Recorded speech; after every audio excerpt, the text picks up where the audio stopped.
Hello and welcome to the first ever edition of the Five in the Midfield podcast. I'm your host, Brendan Shave. Today with me, I have Noah. What's up? Corbin. Hello. And Matt. Yep. And today we are going to be doing, again, our very first episode of the podcast. Normally we will have 5 people in the studio with us, but unfortunately we are missing one of our key midfielders out today with an injury.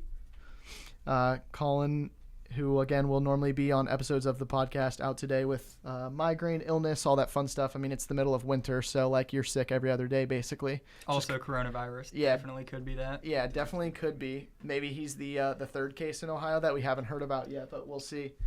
But today we wanted to start off our very first episode talking about the January transfer window. Not to date this podcast, but we are just about a week after the end of the transfer window. Obviously, a lot of stuff happened on kind of the last week of it, including some transfers making big impacts on their new teams. And then on top of that, obviously the biggest transfer of the entire window was the Bruno Fernandes move to Manchester United. And so I guess that's a good place to start, as it was the most expensive one. So I guess my first question for you, Noah, is going to be, as far as the Bruno Fernandes move goes, do you feel like this, like, if I gave you a scale of 1 to 10, how much do you think this fixes Manchester United's current midfield problem, like, immediately right off the bat? I mean, obviously, we're already basically a week and a half in, and he's already played, but I'm just saying, like, going forward for the rest of the season, what do you think that does for them? Well, I know Corbin's the resident Manchester United fan, but I do think that already in the first game that he was able to play in, you saw his impact immediately. I think the best thing that he's going to offer is just more directness, which I know comes from playing in a weaker league. He's used to being the one-man show, but I think that's exactly what Manchester United needs right now. Talking about an impact, are we saying it's a positive impact? Because they threw Bruno Fernandes at CDM in his first game in the Premier League. I mean, like, watching that game as a United fan, because he wasn't great. No, I mean, he was not great at all. It's sad to say that Man United voted him man of the match, considering he gave the ball away 20-some times. Yeah. And he's playing center midfield. I mean, any one of us in our playing days, if we gave the ball away 20 times in one of our games, we would have been pulled by halftime. We're walking off the field ourselves. Yeah, we probably would have walked off ourselves and just never returned. So definitely to see that was not positive. The one positive thing I did take from watching him is he does want on the ball. I mean, he's not one to just sit in the midfield and kind of lollygag around. He is active. He is running around. The issue with that game specifically was Andreas Pereira was running around like a chicken with his head cut off. I mean, it'll come up eventually. I don't like Andreas Pereira. So especially seeing him playing the number 10, where I believe Bruno should end up here rather shortly, is going to be something to watch if he stays there.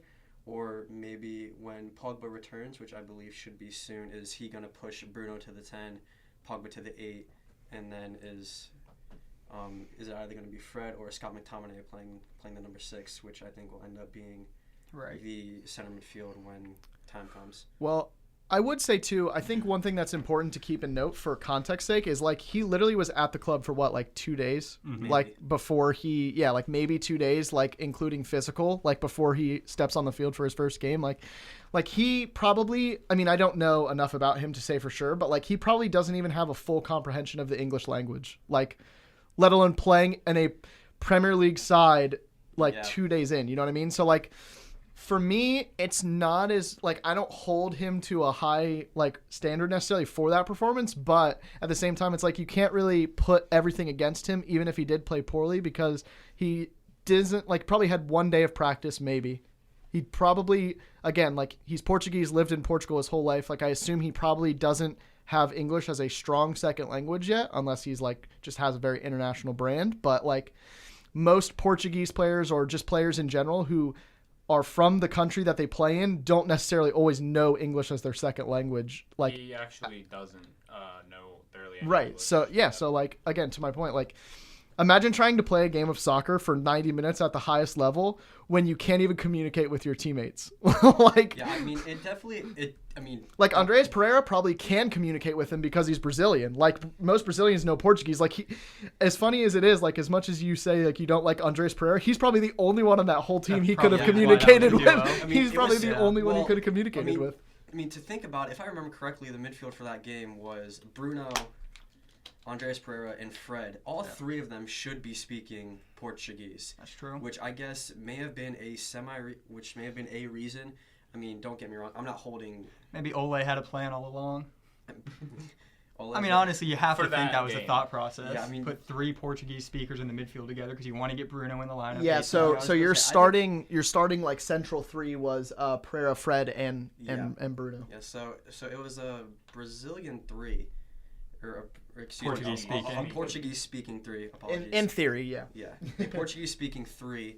I'm assuming that had to be the only connecting link, because other than that, and other than Ole wanting to get him in the side as fast as possible, I don't know why you would play Not to 48 mention- hours after signing. Just random coincidence as well.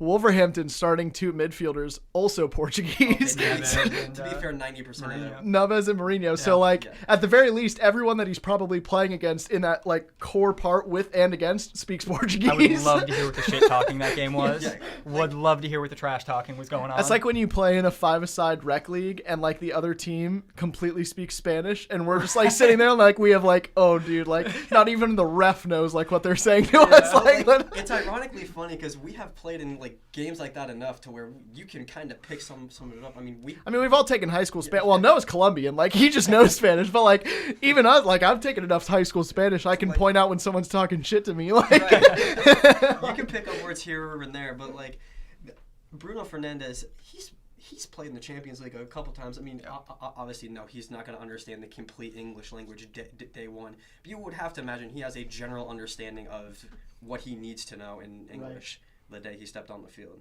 yeah, so I guess to kind of move this on, the next transfers I actually wanted to talk about was not just one in particular one, because there was actually 2 transfers for the Tottenham Hotspur during the month of January, which was Lo Celso officially becoming like a full-time Tottenham player. And then, of course, Stephen Bergwijn, I believe is how you say it. Yep. Bergwijn, yeah, who Bergwijn? yeah, I think We're like American. We're gonna if say you say Bergwijn. if you say it, Bergwijn. yeah, I think correctly it is Bergwijn or something like that. But like he scored obviously in his debut. Yeah, we're talking Fernandes 2 days after arriving. Bergwijn 2 days after arriving from PSV. Right. Yeah, Scores net a goal Scores against the City. winner against Manchester City. Right. Yeah. So, I think the way we kind of like dictate this conversation, obviously, Lo Celso is not really new. Like it was just kind of a transfer where he's now permanently there versus like being on loan from Betis. But for Steven Bergwijn and I guess even more importantly than that, in my opinion, Jose Mourinho, who only moved there like what, a month and a half ago at most, maybe? December. Something like that. Yeah, like middle of December, I believe. So like he's only been there a month and a half, and it's already, I think, like you're seeing like a small uptick for Tottenham. And I mean, obviously, like you can't base form completely off one game, but beating Manchester City is always going to be tough, no matter who you are. So like, I guess the general question I have is more with Steven Bergwijn transfer. Obviously, like he had an immediate impact, which is super cool and super exciting to see as like a Tottenham fan, because obviously, like in the sports world, it's kind of like a "what have you done for me lately" thing, and he just immediately transfers in and then scores. But as far as Tottenham going forward, obviously they play in Champions League still actively, so like they have to not only turn around their season, but they have to turn around their season and play against the best teams in the world in Champions League. So I guess, like, what are your guys' thoughts so far on the uptick of Jose Mourinho? Well, I think one thing that's great, I think actually, even though Bergwijn had the instant impact, I think the more important signing is Lo Celso, because with Eriksen leaving, they not only gave him more free reign to do what he wants to do in the midfield, they had been using him deeper, and now they've moved him more forward. So I think moving forward for the whole team, you don't have, the less like discrepancies in the team you have, the better. So I think locking up different people with contracts, I know they're still working on Vertonghen, and then they have Alderweireld that they locked up. But the more consistency and the less discrepancies in the team, the better. Jose Mourinho, he wins trophies wherever he goes, so they're bound to win the Carabao Cup in the next 2 years, like at some point. Notice I say the Carabao Cup because it's Tottenham. They're not winning anything more. But with Christian Eriksen leaving, first of all, that is, in my opinion, the best transfer of the window is Inter getting Christian Eriksen for, what, $20 million? Yep. I mean, Eriksen, the past 4 seasons at Tottenham has been their best player. He struggled in the last 365 days, I don't know if he but struggled. Jose Mourinho he was just inconsistent and the fans were getting upset with him. But for the last 4 years, he's been one of the best, one of the most creative players in the Premier League. Inter Milan, 1 loss, 3 points behind Juventus, get him for $20 million. I think it's ridiculous that Tottenham let him go for that cheap. I mean, can Lo Celso and Bergwijn, can they replace Eriksen? No. So you think it is a downgrade? I don't know if I would say complete downgrade as in actually. I mean, I guess in my retrospect, yes, I would have to. I think Christian Eriksen is probably one of the better attacking midfielders. He was definitely one of the better attacking midfielders in the league. At his best for 2 seasons, Yeah. he definitely was. Go ahead. I would definitely say at his best, yeah, he's definitely top 2 in the Premier League. He'll be top 3 in the Serie A for sure. My thing, Brendan, you said Spurs are on an uptick. What did exactly define that? Because Yeah, so I felt like Tottenham this year kind of like... So the way I would explain Tottenham for the first half of the Premier League season was they lose the finals in Champions League, right? They have the whole offseason with like basically not really doing too much. I mean, obviously, like I think this was the summer transfer window was when they got Lo Celso from loan originally, and then I don't really know, did they make any other moves outside of that I can't think of? Like not at least not one that comes to head that's like immediately impactful.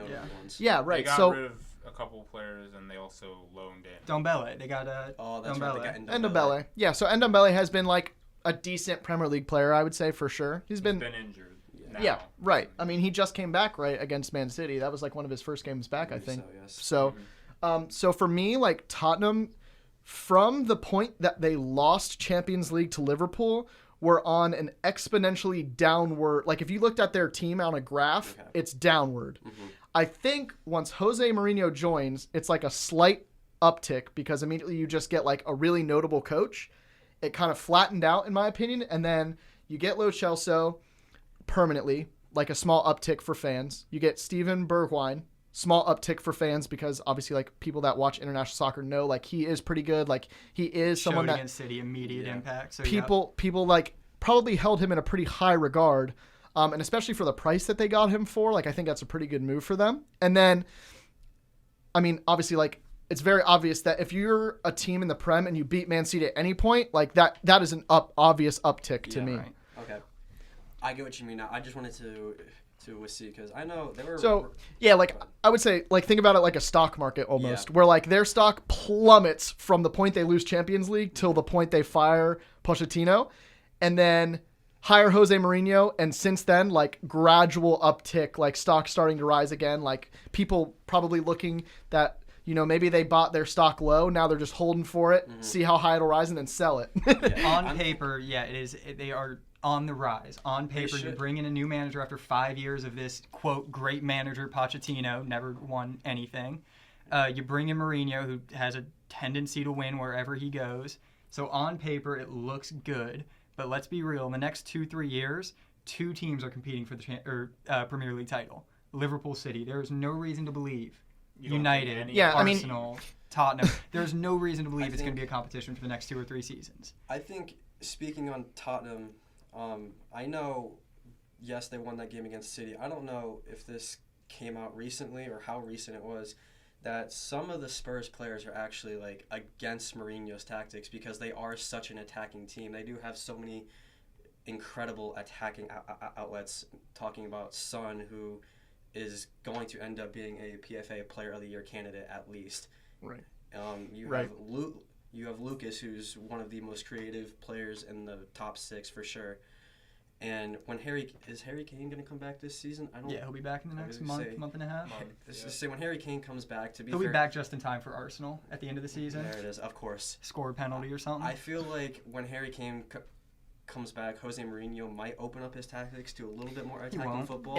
But especially with Spurs looking so rough at the back at sometimes this season, I think that's one thing that definitely scares the players and could be scaring fans is how are they going to play under Mourinho's tactics in big games when they're going to need 3 points in these quote-unquote 6-point games when they play United, when they play Chelsea, when they play big-time teams. Well, I mean, I think it's important to note right now that Tottenham is in 5th place. So, like, despite how terrible people would say their season has gone, I mean, they're like 10-7 and 8 with 37 points. But they are in 5th place, which means they're, like, still relevantly in the race for Champions League. And I completely agree with the Jose Mourinho thing you said. But I would also point out with Jose Mourinho specifically, he is the type of manager who you're either like, he's basically, this is my analogy, he is basically the pirate who takes over the ship, and if you don't like his rules, he makes you walk the plank. Yeah.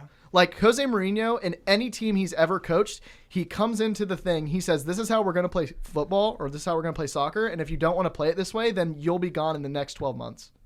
Like, that's what he's done to almost every team he's been on. And so, like, and so for me, like, when I hear that, that seems to me like it is notable because it seems like he's not changing his style after Man U like just didn't go well.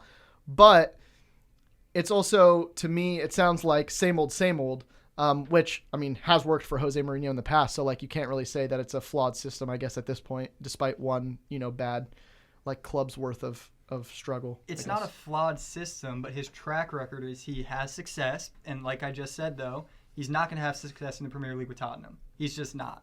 Success isn't winning a title or being first or second. I mean, we can see Tottenham's already driving him insane. He shaved his head the other day. Did anyone else see that? He literally shaved his head. But his track record is to come, have success, whether that's domestic cup or if Tottenham make another Champions League run, and then leave a club in flames. So it's genuinely, if he stays for 2-3 seasons, he did it at United, left United on bad terms, left Chelsea on bad terms.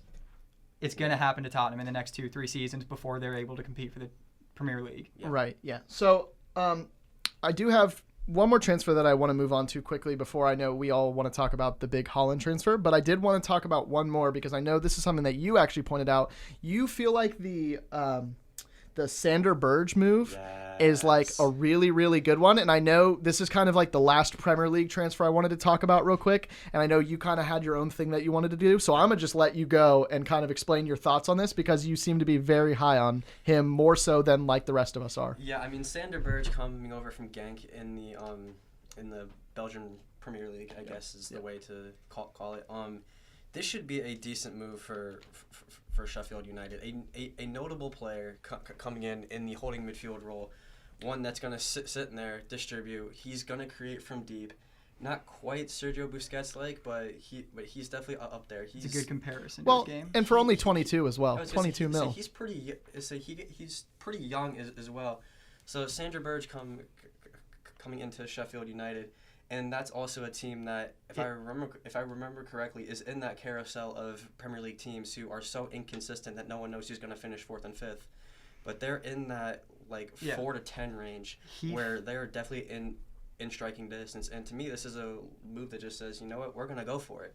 He fits that system so well. It's a defensive team that likes to go on the break, and he is a just a dominant defensive midfielder. He is a ball player. Yeah, and I would say too, I mean, we obviously just spent probably 5-10 minutes talking about Tottenham, but they're only 1 point ahead of Sheffield United, and both of those teams are 4/5 points away from 4th place, which is Chelsea. Mm-hmm. So this is a move clearly to me that says we're making a move in January for 22 mil, which I can't say for sure, but I'm assuming that's probably their club record transfer. It is. So that says to me, hey, we want to actually genuinely try and make Champions League with the roster that we have, and we're making a genuine improvement to at least stay in our spot for Euros. Which for Sheffield Wednesday to do that, Sheffield United, excuse me, I always get those confused. For Sheffield United to do that, is obviously outside of Leicester City winning Champions League the first year they're here. We don't ever see teams do this. It'd honestly be one of the craziest things to happen in English football for sure, to see a team, at least recently, to see a team get promoted and then the next season have to jump into. Right. I mean, nobody will ever top the Leicester City thing, but no. Outside of that, this is probably the next best thing that we've seen so far. Yeah. On that point, we have talked about in the past, the Premier League traditional 6 is crumbling. Yeah. Right. Arsenal are 10th.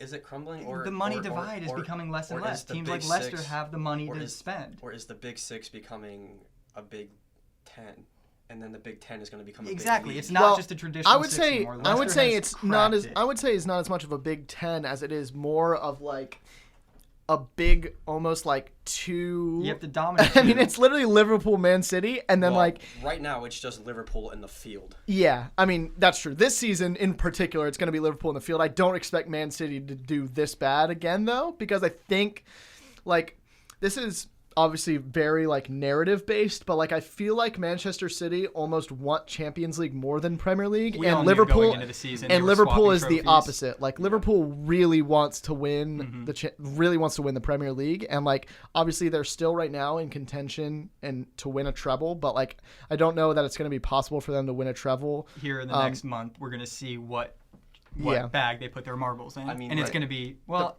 I mean- actually, they're 20 points up in Premier League. They can The question, take they can yeah, I mean, take back the question So is they with can. Liverpool, I would say, like, the question is, do you really still go all in Premier League being 20 points ahead, or do you every once in a while play, like, we've seen them in the FA Cup and the Carabao Cup. They're playing teams where I just saw the stat like a couple days ago.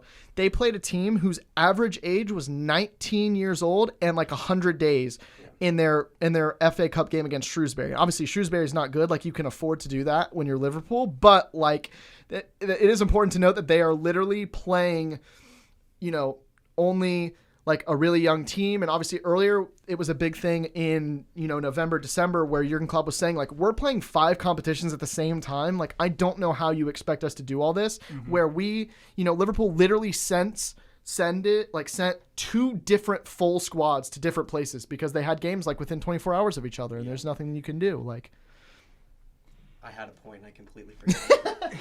I mean, I'm really they're trying to think what what is it it was. 20 points or is it 21? Yeah. It's 20 points. 20, They can 22. afford to lose 6 games in a row, 22. Premier Yeah, League games so in a row, as it- and that would 7, I'm pretty sure.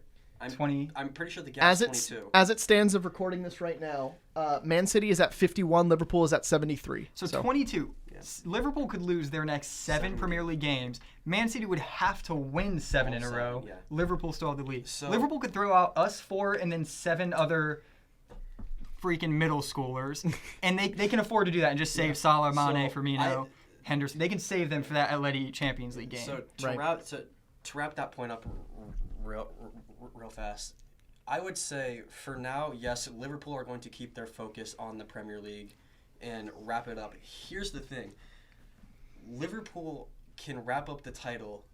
I'm pretty sure it's the weekend following the second leg with Atletico Madrid, ironically at Goodison Park. yeah. They only Right. have to win 6. If they win 6 more games, they Yeah, have 6. the title locked So 6 is their magic number, which I believe leads them to Goodison Park. You're gonna the see week some- after. Yeah, on Everton. I they wonder how much Liverpool players and coaching staff care about not losing a game.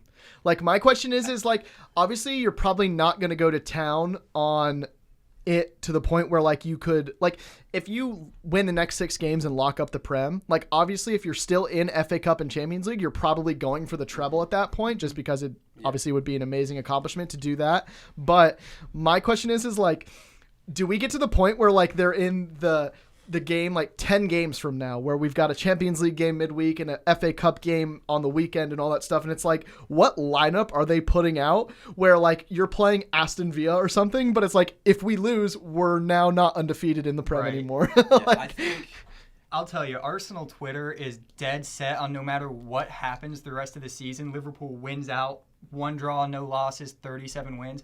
Arsenal Twitter is still set on our Invincibles were the best team to ever play in the Premier League.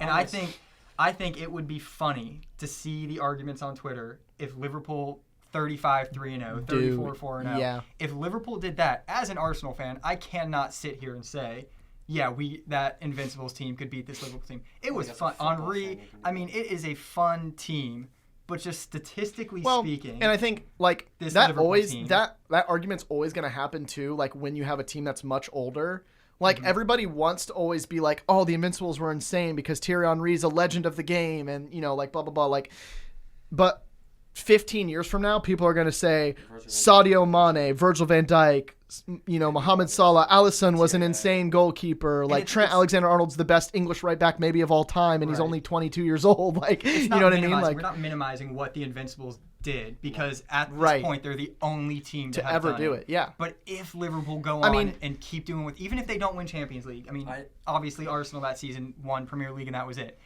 So if Liverpool just say, screw it, we're going to go all in on this Invincibles, hope win out, one draw, no losses. Right. You don't have an argument if you're Arsenal fans. And I think that's the funniest thing because they will still try to argue. I've seen them arguing it right now. Yeah. So let's go ahead and move on. So I want to move on to the last transfer we do, and then we'll move into Champions League games after that. But the last transfer that I wanted to do, again, is kind of two transfers side by side. Which is, of course, the Erling Haaland move to Borussia Dortmund for 19.2 million. But I want to couple this with the Paco Alcacer move because he moved from Dortmund to Villarreal, which going to Villarreal isn't the important part. The important part is that he offloaded. Haaland was like those two moves, Dortmund made more money sending Alcacer out than they did bringing Haaland in. It's ridiculous. So they not only brought in a guy who has scored 5 goals in 3 7. Isn't he at 7 now? 7 and 3, right? 7 and 4 after today. Okay. Didn't score today. So 7 goals in 4 games and they plus 250,000, somewhere in that range for money, and then they offloaded a striker.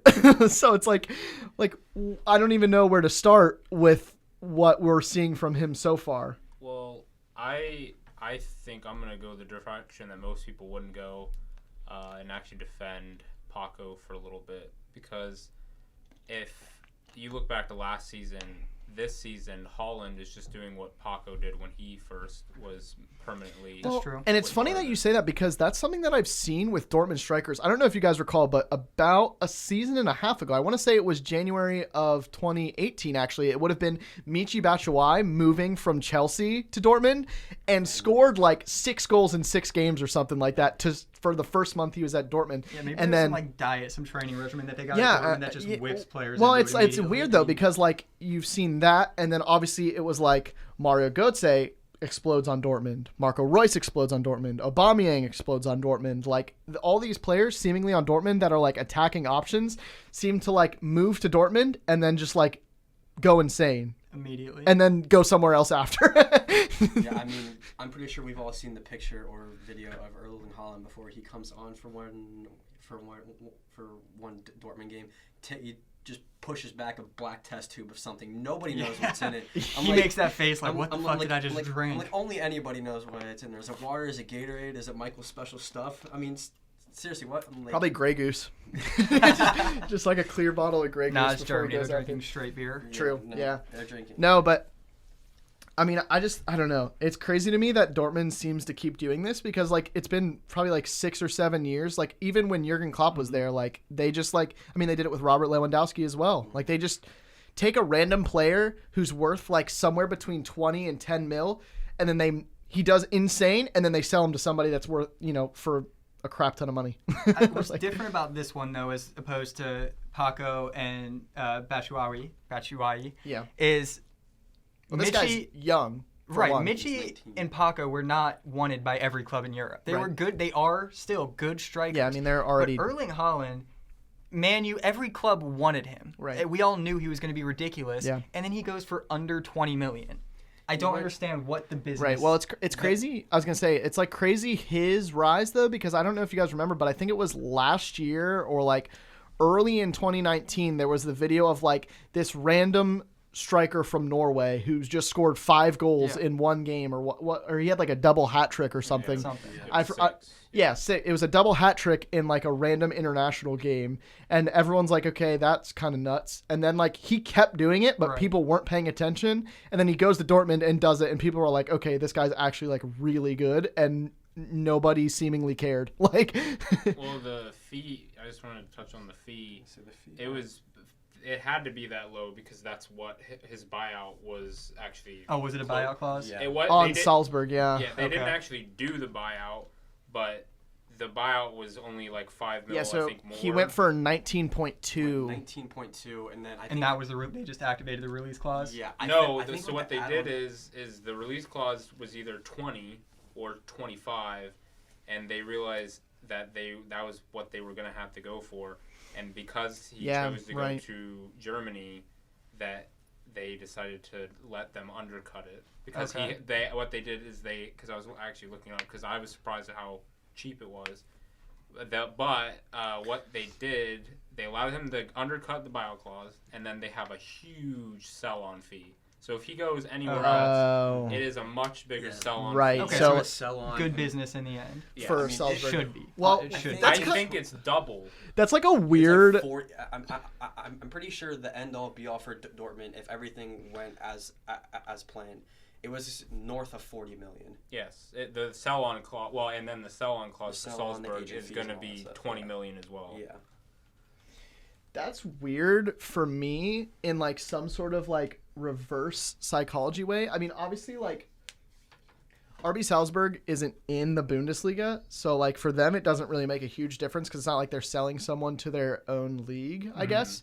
But like that's a weird jump to me in general, where I feel like you would almost want to sell him to a club that's bigger, like away from you, because like I get that they're in separate leagues, but like if you think about it, like a player that's in the Prem, like if you're on a top 6 Prem team, you're going to make the other top 6 Prem teams pay you way more than you would like Barcelona even. Well, yeah, obviously. Like you're going to make teams that are in your own league pay more. And obviously RB Salzburg, again, isn't in the Bundesliga, but it's like super interesting to me that they were like, yeah, we'll cut you a deal because you're in Germany. Like, it's like, that makes no difference to you whether they're in Germany or England. Like, especially cutting a deal to Dortmund of all teams. Like, well, the reason why they did it, I believe, is because they knew that if he chose to go, I mean, I don't know how true it was, but if he had been going to Manchester United or something, Manchester United would be trying to hold on to him. So they knew that if they add the sell-on clause, that's going to be much higher. They knew that if he's good enough, he'll leave Dortmund. Yes. So they sold him to Dortmund. They knew 350 yeah, literally, that's so galaxy brain. They're like, we're gonna undercut Dortmund's deal only because we know that he won't stay at Dortmund for more than 2 seasons if he's actually good. That's that Red Bull smarts, man. Red Bull knows what they're doing. It could be very, very profitable for them. Welcome to the school of business. Well, obviously it's super convenient for us to go in because Dortmund actually plays in a Champions League game coming up. Their Champions League game is the first day of games, and that is against Paris Saint-Germain, or PSG, as everyone knows them. That is the first day of Champions League coming up, which is in about, I think, 10 days exactly from now. Yeah. And then obviously the Liverpool game is also on that day against Atletico Madrid. But we'll start with the Dortmund PSG game just because it's a good transfer. Because obviously, because Haaland moved in January, I don't believe he can play. He can play. Oh, because his team wasn't in Champions League, correct? Is that the ruling, I believe? I think UEFA might have lifted that rule. They added an exception, basically. Okay, yeah. I'm not too sure on the technicals. Again, so because it's announced that he can play, how do you think he impacts a game like that where he's never played on a stage that big and he's playing against PSG in his first game? Like, if he keeps up the pace that he's on, which it's 10 days from now, so he probably should, he should be an immediate impact. PSG is the far and away favorite in this. Yes. In this game? In this picture? Yeah. Yes, you would have to imagine. So is it going to be enough of a difference? Do we see Dortmund winning this head-to-head? No. I probably wouldn't have said that if you would have asked me last month, but Haaland's came in.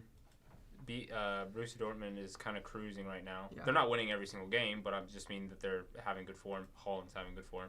And then also, on the other side of things, PSG, while they're also rolling, we just saw the other day that Tuchel and Mbappe have been butting heads.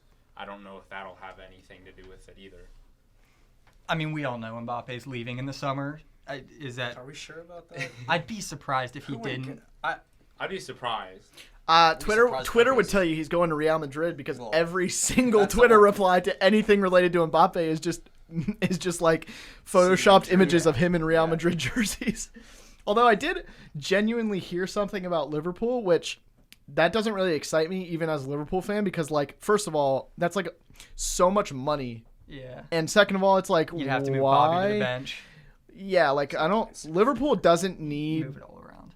I feel like Liverpool doesn't need Kylian Mbappe, but then on top of that, it's like, that's so much money. I mean, they need him more than Liverpool does. I don't know if Real Madrid need anything at the current moment. We can get to that later. Mbappe is a top 2, top 3 striker in the world. Every team could benefit by having him on it. Well, yeah, any team would definitely benefit. Saying, but yeah, you're gonna benefit, but is it like a dying Yeah, necessity? I don't know if it's a dying necessity for either one of those teams. When does Real Madrid ever make decisions based on dying necessities? They just, we got the cash, let's buy something. I was actually gonna bring up something along the lines of that. Like this for Real Madrid, I get okay, so obviously, like, Kylian Mbappe, no doubt, is a top 3 striker in the world. So whatever team he goes to, unless you have one of the other top 2 strikers, he immediately is probably a starter for your team.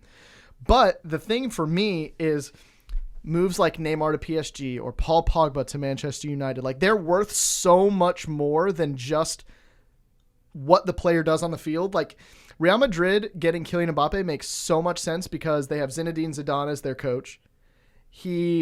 Real Madrid love to splash the cash on big moves. We saw it with Gareth Bale. Like, Gareth Bale. Hazard and Luka Jovic. Hazard, exactly.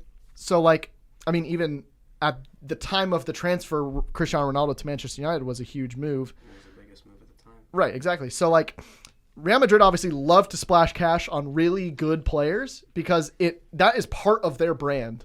Like, almost at this point. I mean, yeah, it really is. I mean, it's the same thing with Bayern Munich. Like, Bayern Munich and Real Madrid are teams who will splash the cash. Real Madrid definitely more so, but like that is part of the brand of these teams at that point. At this point, is that they want to spend money and make huge moves that like don't just impact their on-field play. It impacts like their brand. Yeah. I mean, you sell jerseys, you make that half that money back, sell it. Well, it's like when PSG got Neymar, we're like, how are they avoiding the financial fair play relegations, all that stuff? It's because they're selling jerseys. Well, I mean, they're making that money back. Well, and that was the thing. It was like when Paul Pogba went to Manchester United, there was a report within like a month and a half they had made enough jersey sales just on his jersey alone that they had already paid off like the transfer fee. So it's like when you have that big of a brand, Man U, Real Madrid, 2 of the 3 biggest teams in the world, you're not worried about the cash when you bring in a player like Mbappe. Yeah. But all you're worried about is fitting him in with Hazard, Jovic, Vinicius Jr., Vinicius, however you say his name. Vinicius Jr. It's just you're playing FIFA at that point. How are we going to get all these players on the field at the same? You're running a 4-2-4. Yeah. Or you're benching somebody great. I like how you said Luka Jovic, and I don't even think he started a game in. Yeah, which I don't know how much was his transfer fee. That's exactly Real Madrid do this. They shell out. It's just well, they did just in this transfer window too sign that really young Brazilian guy from what's his name, Reiner Jesus from Flamengo. Like obviously he's, I mean 25 million isn't a lot obviously for Real Madrid's sake, but like he probably won't ever play. Like not in the foreseeable future in a meaningful game. Real Madrid also have a ton of people on loan. Like I'm pretty sure we can all remember when Chelsea had 15 people on loan, and realistically, you could have fielded that team in the championship, and they would have blown the championship away. Right. Yeah. I mean, that's pretty much what Real Madrid are kind of doing now. I mean, I'm fairly certain they have a large amount of people on loan, including James Rodriguez went back, didn't he? No, well, that's a 2-year loan. Vice versa. But okay. I mean, yeah, they do. In recent years, Chelsea and Real Madrid have 2 of the biggest loan lists. But I think that's the difference between Chelsea and Real Madrid is Real Madrid, that is their brand. Yeah.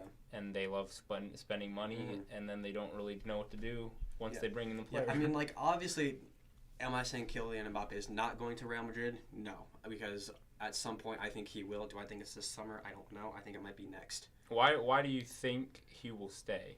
I think he's going to... It depends. I mean, obviously, if he does fall out with Tuchel, with Thomas Tuchel, then obviously, yeah, he's gone. I'm not reading much into that yet. It's literally one spat over 15 minutes of playing time. They were up 5-0. I'm not reading much into that yet.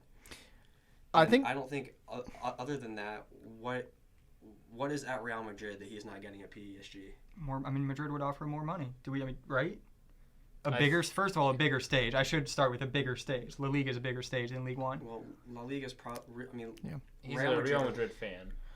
I mean, okay, that's fair. I guess that's a good point. But I'm like, technically, on the field stuff, what is different at Real Madrid that PSG unless he really wants to play with Luka Modric, probably not much. Like Luka Modric. Well, I don't does know if Neymar Modric's come gonna into be play? Like, does he feel like he Well, can get away from Neymar? that's the thing, though. I was going to bring up this point as well because Neymar, Mbappe, and Tuchel, I feel like if they absolutely brick out of Champions League, whether it's to Dortmund or like to someone that they'll play in the semifinals, like I feel like all three of these entities cannot stay on the team. I agree. Yeah, I think that's where I just mentioned But the bigger stage. that being said, PSG aren't winning. They haven't won. I guess people they have said the that- roster to do it. They can't win Champions I guess League. people said that coming into this year, though, and then like they're doing really well. But So I don't want to. I mean, again, focus more on this year's Champions League competition versus where Mbappe is going.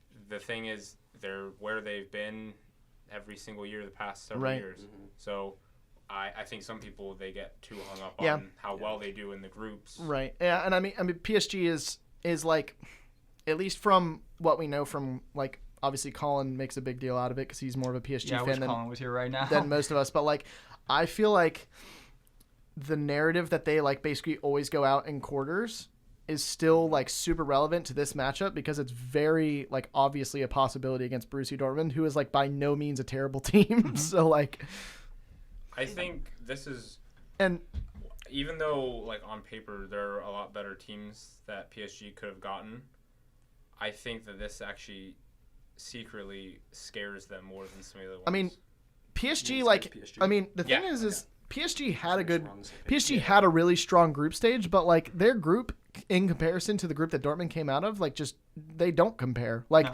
like PSG has a really good group because they have Real Madrid in their group. And like after that, like they had some terrible teams in their group. But versus Dortmund comes out in a group of Barcelona and Inter Milan, who obviously Inter Milan getting Eriksen now makes them better going forward, but like even at the time you would consider Inter Milan a pretty decent team. Right.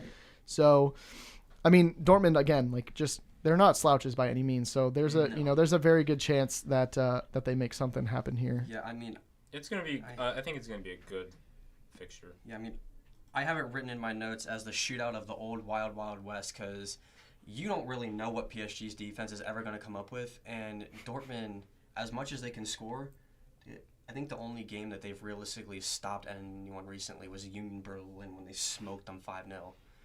They just gave up 4 today to Leverkusen. Yeah, and they gave up 2 in less than 90 seconds today to Leverkusen to lose the game. They have by no means a good defense. They have by no means a fast defense, which is going to be the issue with PSG, with Neymar flying down one, Kylian Mbappe, who is world record fast on the right, and then you have to deal with Cavani or whoever going through Icardi. Yeah, Icardi come through the middle if they even want to do that. Yeah. I mean, there's 15 different ways they can throw speed at you. I mean, I would point out PSG in the last couple of years of Champions League is known for 2 things, and they're both like literally terrible defensive things. First thing, Barcelona's comeback, obviously, like one of the craziest comebacks in recent memory that I can think of. But then on top of that, the other thing that PSG is known for in Champions League is Luis Suarez nutmegging David Luiz like 3 times in one Champions League game and scoring 2 goals. I mean, let alone the god-awful comeback they let Man United in. Was it last season? Yeah, last season when they true. won, When Marcus United Rashford won won on on the penalty in like the 90th minute. Because Kimpembe And did Neymar the one didn't- thing and you Neymar were didn't told play. not to do as a center back, Yep. and that's turn your back on a shot. Right. He turns his back, gets hit in the back of the arm. Referee goes to VAR, calls a penalty. Game over. Yeah. Well, should we then? So I mean, what are the good- predictions for these? We'll talk about Liverpool. Yeah, so LA let's next. do What prediction for predictions, PSG yeah. Dortmund. Go Noah.